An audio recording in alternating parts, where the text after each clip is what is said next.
Hi friends, welcome to our channel. இன்னைக்கு நம்ம சேனல்ல கோதுமை சேமியா வச்சு கேசரி செய்யலாங்க. அது ரொம்ப ஈஸியா இருக்கும், டேஸ்டாவும் இருக்கும். வாங்க இந்த ரெசிபி எப்படி செய்யறதுன்னு வீடியோல பார்க்கலாம்.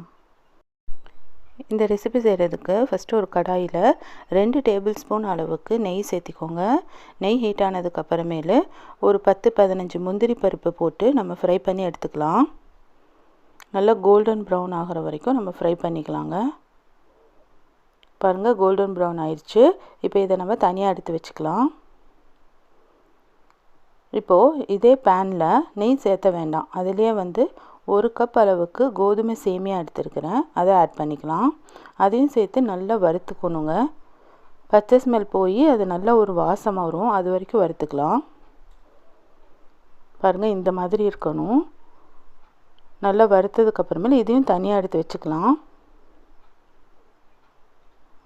இப்போ தனியாக எடுத்து வச்சாச்சு. இப்போ அதே பேனில் எந்த கப்பில் நம்ம சேமியா அளந்தோமோ அதே கப்பில் 2 கப் அளவுக்கு தண்ணி ஆட் பண்ணிக்கிறேன். பாருங்கள் ஆட் பண்ணியாச்சு. இப்போது இது கூட ஒரு சிட்டிகை அளவுக்கு உப்பு சேர்த்திக்கலாம்.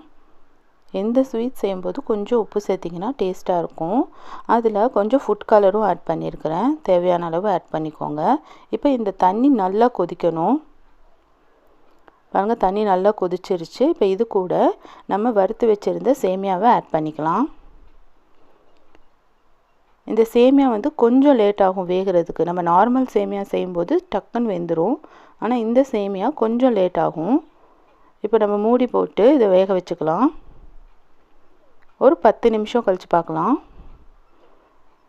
பாருங்கள் இப்போ ஒரு 3/4 பதம் வெந்துருச்சு. இன்னும் கொஞ்சம் நேரம் இருந்தால் போதும்.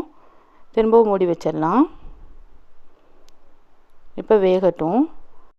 இப்போது 5 நிமிஷம் கழித்து ஓப்பன் பண்ணி பார்க்கலாம். பாருங்கள் சேமியா எல்லாம் நல்லா வெந்துருச்சு. இப்போ நல்லா தண்ணியும் அப்சர்வ் ஆயிடுச்சு.